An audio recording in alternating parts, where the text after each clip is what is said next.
ಆತ್ಮೀಯ ಸಹೋದರ ಸಹೋದರಿಯರಿಗೂ ಯೇಸು ಕ್ರಿಸ್ತನ ನಾಮದಲ್ಲಿ ವಂದಿಸುತ್ತಾ ಮತ್ತೊಂದು ಹೊಸ ಸಂಚಿಕೆಗೆ ತಮ್ಮೆಲ್ಲರನ್ನ ಸ್ವಾಗತಿಸುತ್ತಾ ದೇವರು ಕೊಟ್ಟಂತಹ ಮತ್ತೊಂದು ಅವಕಾಶಕ್ಕಾಗಿಯೂ ಈ ಸೇವೆಗಾಗಿಯೂ ದೇವರಿಗೆ ಕೃತಜ್ಞತೆಯನ್ನು ಸಲ್ಲಿಸುತ್ತಾ ಇವತ್ತಿನ ಈ ಸಂಚಿಕೆಯಲ್ಲಿ ಪೌಲನ ಸೇವೆಯಲ್ಲಿ ಪೌಲನು ಮಾಡಿದಂಥ ಆತ್ಮಿಕ ಪ್ರಯಾಣವನ್ನು ಈಗಿನ ಪ್ರಸ್ತುತ ಆಧ್ಯಾತ್ಮಿಕ ಜೀವನದಲ್ಲಿ ಆತ್ಮಿಕ ಪ್ರಯಾಣಕ್ಕೆ ಹೋಲಿಸುತ್ತಾ ಇವತ್ತಿನ ಈ ಸಂದೇಶವನ್ನು ನೀಡಲಾಗುತ್ತದೆ. ಇವತ್ತಿನ ಸಂದೇಶ ಭಾಗಕ್ಕಾಗಿ ನಾನು ಆರಿಸಿಕೊಂಡಂತಹ ವಾಕ್ಯ ಭಾಗ ಅಪೊಸ್ತಲರ ಕೃತ್ಯಗಳು 27ನೇ ಅಧ್ಯಾಯ. ಈ ಅಧ್ಯಾಯವೆಲ್ಲ ನಾವು ಗಮನಿಸಿದಾಗ ಪೌಲನು ಕೈಸರಯ್ಯದಿಂದ ರೋಮಾಪುರಕ್ಕೆ ಪ್ರಯಾಣ ಮಾಡುತ್ತಿರಲು ಹಡಗು ಮೆಲಿತೆ ದ್ವೀಪದ ದಡದಲ್ಲಿ ಒಡೆದು ನಾಶವಾಯಿತು.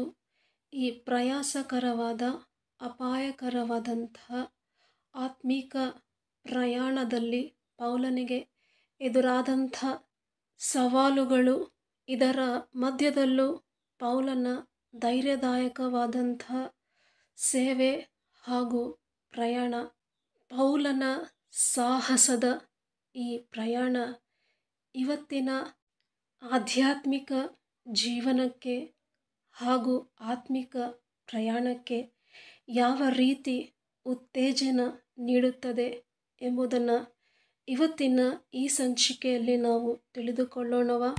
ಪೌಲನು ಸೆರೆಯಾಳಾಗಿ, ಬಂದಿಯಾಗಿ, ಬದುಕುವ ನಿರೀಕ್ಷೆಯೇ ಇಲ್ಲದೆ ಸಮುದ್ರದ ಮೇಲೆ ಬಿರುಗಾಳಿಯ ಬಡಿತ, ಅಲೆಗಳ ಸೆಳೆತ, ಇಂತಹ ಪ್ರಯಾಸಕರವಾದ ಪ್ರಯಾಣದ ಮಧ್ಯದಲ್ಲೂ ಪೌಲನು ಮುಂದೆ ಸಾಗುತ್ತಿದ್ದಾನೆ. ಎಲ್ಲಿವರೆಗೂ ಅಂದರೆ ತನ್ನ ಗಮ್ಯವನ್ನು ಮುಟ್ಟುವವರೆಗೂ ಸೋಲನ್ನು ಸ್ವೀಕರಿಸಲಿಲ್ಲ, ಹಿಂದೆಜ್ಜೆ ಹಾಕಲಿಲ್ಲ. ಬದಲಾಗಿ ಮುಂದೆ ಸಾಗಿದನು. ಕೊನೆಗೂ ದೇವರ ಸಾಕ್ಷಿಯಾಗಿ ರೋಮಾಪುರದಲ್ಲಿ ನಿಂತುಕೊಂಡನು. ಪೌಲನ ಸೆರೆ ಸರಪಣಿಗಳು ಹಾಗೂ ಸಮುದ್ರದ ಬಿರುಗಾಳಿ ಅಲೆಗಳು, ಇದು ಯಾವುದು ದೇವರ ಕಾರ್ಯವನ್ನು, ಪೌಲನ ಜೀವನದಲ್ಲಿ ಇದ್ದಂಥ ದೇವರ ಯೋಜನೆಯನ್ನು ನಿಲ್ಲಿಸಲು ಸಾಧ್ಯವಾಗಲಿಲ್ಲ. ಯಾಕೆಂದರೆ ಇದರ ಮಧ್ಯದಲ್ಲೂ ದೇವರು ಪೌಲನ ಜೊತೆಯಲ್ಲಿದ್ದನು. ಈ ಸಂದೇಶವನ್ನು ಆಲಿಸುತ್ತಿರುವಂತಹ ಸಹೋದರ ಸಹೋದರಿ, ಬಿರುಗಾಳಿಯ ಬಡಿತ, ಅಲೆಗಳ ಸೆಳೆತ, ಇದರ ಉದ್ದೇಶ ಇಷ್ಟೇ, ಹಡಗನ್ನು ಮುಳುಗಿಸಬೇಕು, ಹಡಗನ್ನು ನಾಶಪಡಿಸಬೇಕು, ವಿನಃ ಪೌಲನನ್ನಲ್ಲ. ಸಹೋದರ ಸಹೋದರಿ, ಇವತ್ತು ನನ್ನ ನಿನ್ನ ಜೀವನ ಎಂಬ ದೋಣಿಯನ್ನು ಸಹ ಬಲಹೀನತೆ, ಶ್ರಮ, ಸಂಕಟ ಎಂಬ ಬಿರುಗಾಳಿಗಳು ಎದ್ದು ಬಡಿತಾ ಇರಬಹುದು.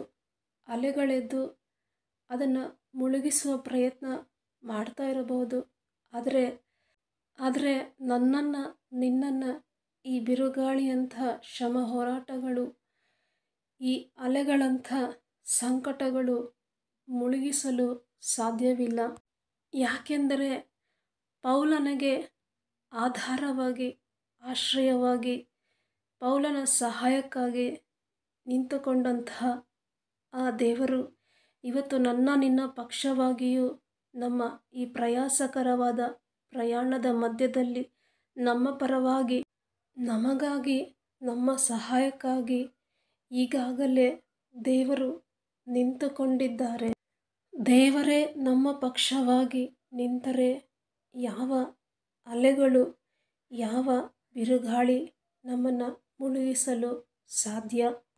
ಹಾಗೂ ಪೌಲನ ಗಮ್ಯವನ್ನು ಮುಟ್ಟಿಸಿದಂಥ ದೇವರ ವಾಕ್ಯ ಎಂಬ ದೂತನು ಇವತ್ತು ನನ್ನ ನಿನ್ನ ಸಹಾಯಕನಾಗಿ ನಮ್ಮನ್ನು ಸಹ ನಾವು ಮುಟ್ಟಬೇಕಾದಂಥ ಗಮ್ಯಕ್ಕೆ ಮುಟ್ಟಿಸಲು ವಾಕ್ಯ ಎಂಬ ದೂತನು ಸಿದ್ಧನಿರುವಾಗ ಯಾವ ಅಲೆಗಳು, ಯಾವ ಬಿರುಗಾಳಿಗಳು, ಯಾವ ಚಂಡಮಾರುತಗಳು ನಮ್ಮನ್ನು ನಿಲ್ಲಿಸಲು ಸಾಧ್ಯ.